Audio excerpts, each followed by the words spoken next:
네, 안녕하세요. 7월 13일 월요일 짱목과 말씀 수다의 시간입니다. 오늘 주시는 하나님의 말씀은 사무엘하 6장 1절부터 11절의 말씀입니다. 하나님 말씀을 보시겠습니다. 사무엘하 6장. 다윗이 이스라엘에서 뽑은 무리 3만 명을 다시 모으고 다윗이 일어나 자기와 함께 있는 모든 사람과 더불어 바알레 유다로 가서 거기서 하나님의 궤를 메어 오려 하니 그 궤는 그룹들 사이에 좌정하신 만군의 여호와의 이름으로 불리는 것이라. 그들이 하나님의 궤를 새 수레에 싣고 산에 있는 아비나답의 집에서 나오는데 아비나답의 아들 우사와 아요가 그 새 수레를 모니라. 그들이 산에 있는 아비나답의 집에서 하나님의 궤를 싣고 나올 때에 아요는 궤 앞에서 가고 다윗과 이스라엘 온 족속은 잣나무로 만든 여러 가지 악기와 수금과 비파와 소고와 양금과 제금으로 여호와 앞에서 연주하더라. 그들이 낙원의 타작마당에 이르러서는 소들이 띠므로 우사가 손을 들어 하나님의 궤를 붙들었더니 여호와 하나님이 우사가 잘못함으로 말미암아 진노하사 그를 그곳에서 치시니 그가 거기 하나님의 곁에서 죽으니라. 여호와께서 우사를 치심으로 다윗이 분하여 그곳을 베레스 우사라 부르니 그 이름이 오늘까지 이르니라. 다윗이 그날에 여호와를 두려워하여 이르되 여호와의 궤가 어찌 내게로 오리요 하고 다윗이 여호와의 궤를 옮겨 다윗성 자기에게로 메어가기를 즐겨하지 아니하고 가드 사람 오벳 에돔의 집으로 메어간지라. 여호와의 궤가 가드 사람 오벳 에돔의 집에 석 달을 있었는데 여호와께서 오벳 에돔과 그의 온 집에 복을 주시니라. 네, 다윗이 마침내 왕이 된 이후에 여러 가지 이제 개혁하는 그런 이야기들이 본문을 통해서 이야기를 하고 있습니다. 오늘은 특별히 언약궤를 예루살렘으로 옮기기 위해서 다시 기럇 여아림으로 이제 향하게 됩니다. 율법에서는 이 언약궤를 옮기려고 했을 때에 이 고리를 만들어서 이렇게 어깨에 매도록 그렇게 운반하라고 이제 기록되어 있어요. 그런데 이 다윗은 언약궤를 옮기는 방식을 이제 수레로 편하게 수레로 옮기는 방식을 택하게 됩니다. 그렇다가 이 낙원의 타자 마당에서 갑자기 소들이 이제 날뛰게 됩니다. 그러자 수레를 이제 몰던 우사가 이 언약궤가 이제 떨어지려고 하다 보니까 언약궤를 붙잡았어요. 그러자 하나님은 우사에게 노하여서 그를 죽여버립니다. 이는 우사가 언약궤를 함부로 만졌기 때문이라는 겁니다. 우리는 여기서 좀 의아해야 하는데 그 정도로 이 언약궤가 중요한가라고 생각할 수가 있는데 당시는 이제 예수님이 오시지 않은 구약의 법이 하나님의 법이었잖아요. 그때 이제 하나님은 가장 많이 이스라엘 백성한테 요구한 것은 하나님의 거룩성입니다. 하나님이 거룩하니 너희도 거룩하라. 즉 세상과 차이가 뭐냐? 거룩에서 차이가 있었어요. 거룩이라고 하는 것은 세상과 다르게 분리되게 살아가는 것라고 하는 거라 그랬잖아요. 그러니까 세상에 있는 사람들은 정말 물질만 바라보고 자기네 명예만 바라보고 성공만 바라보고 산다면 하나님을 믿는 사람들은 사랑을 하고 그리고 그 사람이 더 잘 되고자 하는 그런 마음을 가지고 살고 이해되지 못하는 그런 모습을 보이는 거룩함을 가지고 있었다는 거죠. 그러니까 그 거룩성에 대한 것이 얼마나 중요한지라는 걸 보여주는 겁니다.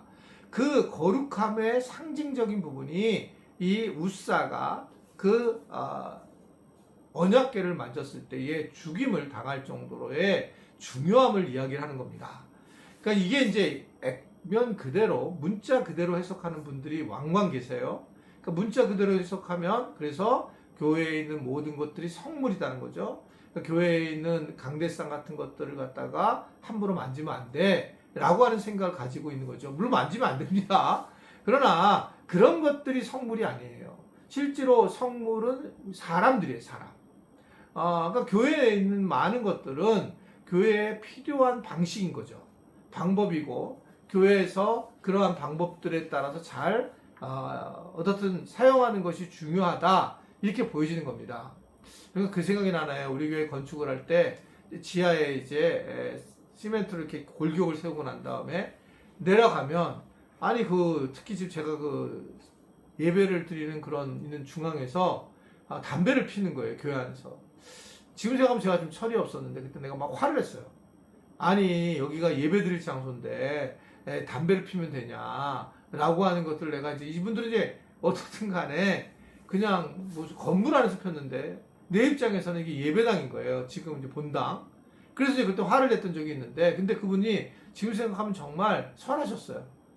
네, 잘못했습니다. 그리고 이제 담배불을 껐는데 지금 생각하면 제가 참 죄송한 마음인 거죠. 물론 담배를 피면 안 되겠지만 그렇게 말할 필요는 없었는데 그렇다는 겁니다.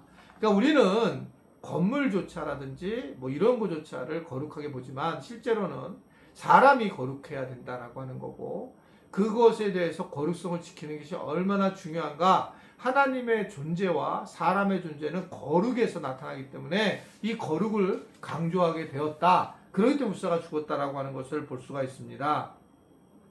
우리가 이제 어떻든 간에 뭐 편의대로 뭘 했으면 좋겠지만 그때 하나님은 그 율법을 아주 굉장히 명료하게 했고 율법에 따라서 지켜야지만 하나님이 누구신지를 알 수 있었고 그 율법을 지켜야만 하나님을 믿는 것으로 됐기 때문에 아주 강하게 한 거죠. 그러니까 대제사장들이 자기 죄를 해결하지 못하고 어떻든 간에 지성소로 들어가게 됐을 때에 결국 즉사를 하게 되고 그 안에서 그래서 갈고리 같은 거가 있어서 갈고리를 이렇게 죽은 제사장들을 끄집어내는 일까지 했잖아요. 그러니까 이게 죄를 조금만 범해도 문제가 되는 심각한 상황이 되었다는 겁니다. 왜 그렇습니까? 하나님은 죄를 죄하고 함께 있을 수가 없는 거예요. 그러니까 결국 우리가 죄를 가지고 가서 하나님 만날 때 하나님 만날 수 없다는 겁니다. 그러니까 우리 안에 내가 뭔가 죄성을 가지고 하나님을 만나려고 할 때에 그때 하나님을 만나지 못하는 거예요. 감성적을 떠나서 하나님 존재를 만날 수가 없어요. 그러니까 내가 기도하러 갔는데 죄성이 있어요. 이기적인 죄성. 나를 하나님 더 잘되게 나만 잘되게 뭐 그렇게 만약에 하는 그런 기도만 가고 가면 하나님은 그런 기도를 들으실까? 저는 그렇게 생각하지 않습니다.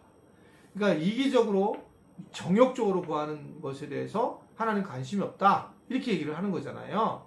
그러니까 결국은 하나님은 하나님께서 거룩하시니까 하나님이 거룩함이 우리한테 와야 되고 우리가 그런 기도의 마음을 가지고 살아가야 되고 그래야지 하나님이 우리의 기도를 듣고 응답해 주신다라고 하는 겁니다. 그래서 제가 공동체가 그렇게 왜 중요하냐, 만약에 자기가 자기의 어떤 어려움을 기도하는 것보다 만약에 내가 내 주변에 있는 다른 순모임 식구들에서 기도를 하게 되면 그 기도는 이게 정욕적인 기도가 아니잖아요. 하나님, 저 집사님이 너무너무 자녀들이 너무너무 힘들게 하니까 하나님 그 자녀들을 붙들어 주셔서 하나님 정말 좋은 성적으로 들어가게 해주십시오 라고 기도하는 거는 굉장히 좋은 기도예요. 내가 내 마음을 빼서 기도하는 거잖아요. 내가 어떤 이기적인 마음이 없잖아요. 그러니까 또 이쪽에서 그렇게 기도하는 거예요. 그래서 중보적인 기도는 굉장히 좋은 기도다. 그것은 하나님 주신 복이다 이렇게 생각할 수가 있습니다.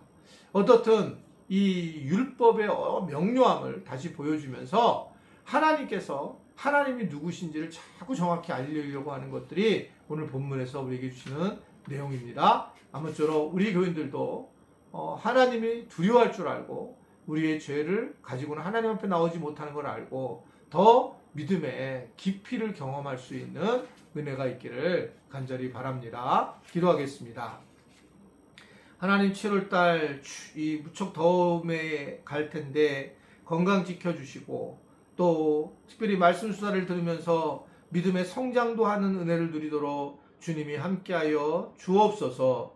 예수님의 이름으로 기도드리옵나이다. 아멘.